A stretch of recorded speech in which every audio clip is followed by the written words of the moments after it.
ሰላም ሰላም ውድና የተከበራችሁ የፍርት ዩቲዩብ ቻናል ተከታታዮች እንዴት ናችሁ? ሰላም ናችሁ ወይ? ሰላማችሁ ብዝት ይበልልኝ።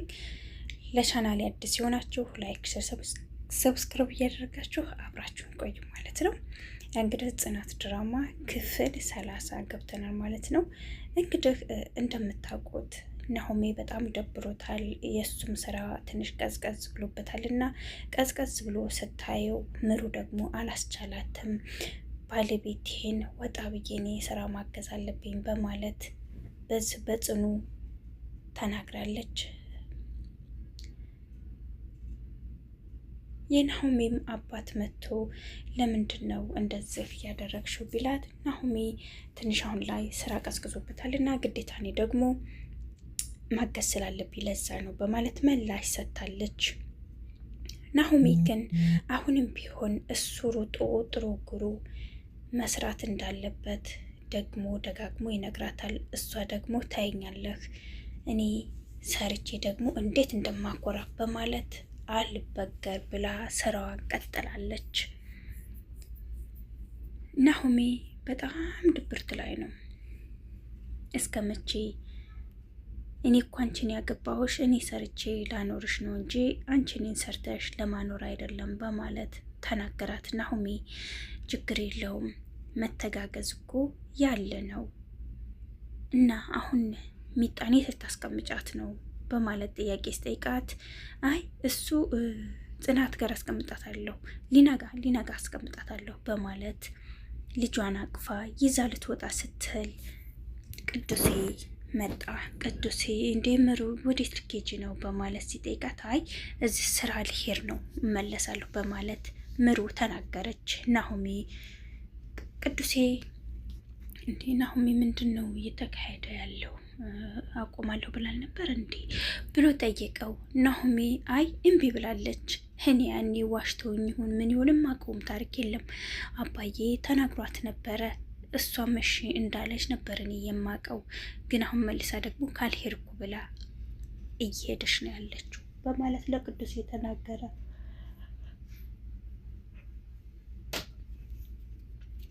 ቅዱሴም በቃ እንግዲህ ዝሮ ይመሄ አሸነፈችኝ አሸነፍኳት መባባል አይደለም፣ ችግር የለውም በቃ ተዋት ትስራ በማለት እሱ ቅዱስ ተናገረው። እንግዲህ እዚህ ቤቲ እንደምታዩት ሄኖክን አጠጥታ አብረን እንደር ብላ አሳድረዋለች። ሄኖክ የሚያውቀው ታሪክ የለም። እሷ ጋር ይደር የት ይደር እሱ የሚያውቀው ሳሎን እንደነበረ ነው እንጂ መኝታ ክፍሉ ገብቶ ከእሷ ጋር እንደተኛ ምንም የሚያውቀውም ነገር የለም። ጧት ግን ብትት ሲል ከእሷ ጋር እንዳለ ነው ያወቀው። በጣም ይገርማል። አፍዛ ድንግስ ስላደረገችበት ነው እንጂ እምቢ ብሏታል። እንግዲህ ሄለን በጣም እያስጠላችኝ የመጣች ነው እውነት ለመናገር ማለት ነው። ምክንያቱም ከጽናት ምንድን ነው የምትፈልገው? ጽናት መበቀል ወይስ ኪራን ለመበቀል ነው ጽናት እንደዛ የምታደርጋት? ጽናት እኮ ንጹህ ልብ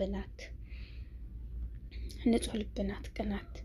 ስለዚህ ሄለን ከጽናት ብትርቂ ደስ ይለናል ማለት ነው። አንቺ ከመጣሽ በኋላ ራሱ እኔ በጣም እንትን እያበሳጨሽኝ ነው ያለሽው ንግግርሽ ምናምን በቃ ትንሽ ይደብረኛል እንደኔ ማለት ነው። እና እንግዲህ አማን የትም ቦታ አትሄጅም በማለት ይገፈትራታል። እሱም ወይኔ እግሬ አማንዬ እግሬ በማለት ምን ሆነሽ ነው? ምንሽን ነው? በጣም ተጎዳሽ እንዴ? በማለት አይዞሽ አላት። እሷም ክሬም አምጣልኝ ምኝታ ክፍሌ ላይ አለለህ በማለት ጠየቀችው። እሱም እሺ አመጣልሻለሁ ብሎ ተነስቶ በሚሄድበት ሰዓት እሷ ደግሞ ቀስ ብላ ልትወጣ ስትል እጅ ከፍንጅ ያዛት። እንግዲህ አስቡት መጋለጥ እና ዞር በልልኝ በማለት እጁን እየነከሰችው እንዳለ እሱም ወይኔ እጄ ብሎ ያዘ። እዚህ እመጣለሁ ብላት እሷን እየጠበቀች ነበረ።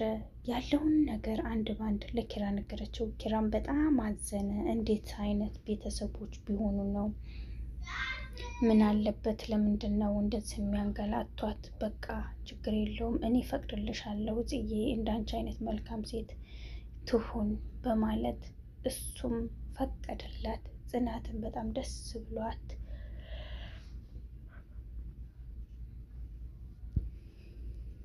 ጽናትም ደስ ብሎ አሳቀች። እንግዲህ እለኒ የትም ቦታ አልሄደችም። አባቷ በመሀል መጣና የትኬጂ ነው ሲላት፣ አይ የትም ቦታ አልሄድም በማለት አሁንም ዝም አለች።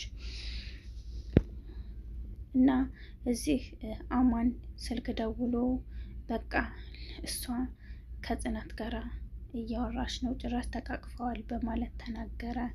የሚገርም ነገር ነው። ጽናቴ የዋህና መልካም ስለሆነች ለአባባ በእውቀቱና ለሊያም ነገረቻቸው። አባባ በእውቀቱም መልካም ጥሩ እሺ ሂጂና እንጫት እሺ ካለችሽ በማለት ነገሯት። እሷም በቃ ሊሄድና ከእሷ ጋራ ላምጣት ብላ ተነስታ ሄደች። አባባ በእውቀቱም እሺ በቃ ሂጂ ልጄ ብለው ፈቀዱላት። እንግዲህ እዚህ እንደምናየው አባባ በእውቀቱ በመጀመሪያ ላይ ዝም ብለው በቃ መሳቅም መጫወትም እስቲ ሊና ራሱ እየጠራቻቸው ምንም እየሰሟት አልነበረም። ምን አይነት ሀሳብ ውስጥ እንደገቡ ለእኛም ራሱ ግራ ገብቶናል። እንግዲህ እዚህ እንደምንመለከተው ሀና በጣም ጥሩና ንጹሕ ልብ ያላት ልጅ ነች። እንግዲህ እዚህ መርማሪ ጆን ደግሞ ምንድን ነው ፍዝዝ ብለሻል፣ እሳ ደብሮሻል በማለት ባክን እኔ እኮ የውሸት ነው የምስቀው ወይስ ምንድን ነው? እኔ በጣም ግራ እየገባኝ ነው ያለሁት። ብቻ ሁሉን ነገር ለፈጣሪ አሳልፌ መስጠት ነው በማለት ተናገረችው። እሱም አይዞሽ በማለት አንድ ጥያቄ ልጠይቅሽ ነበር ኪያና ሄኖክ ምንድን ነው ግንኙነታችሁ በማለት ምንም አይነት ግንኙነት የላችሁም፣ አሁን ላይ አቋርጠዋል። የለም ግን እሱ እየመጣ ይቅርታ አርግልኝ እያለ ይጠይቃታል። እሷ ግን የይቅርታ ልብም የላትም በማለት ይህን ምላሽ ሰጠችው። እንግዲህ መርማሪ ጆን ስልክ ተደወሉለት። ጠበቃ ዮሴፍን እንዲመጣ አደረገው። ጠበቃ ዮሴፍ ከመጣ በኋላ ምንድነው አንተ ከኪራ ግንኙነትህ በማለት ተናገረች። እንቱ ሂነ ብትሰወቱ ዘይ ስሊፕ ከለስቱ ሐይን ካላስ ወይኔ በላቸው።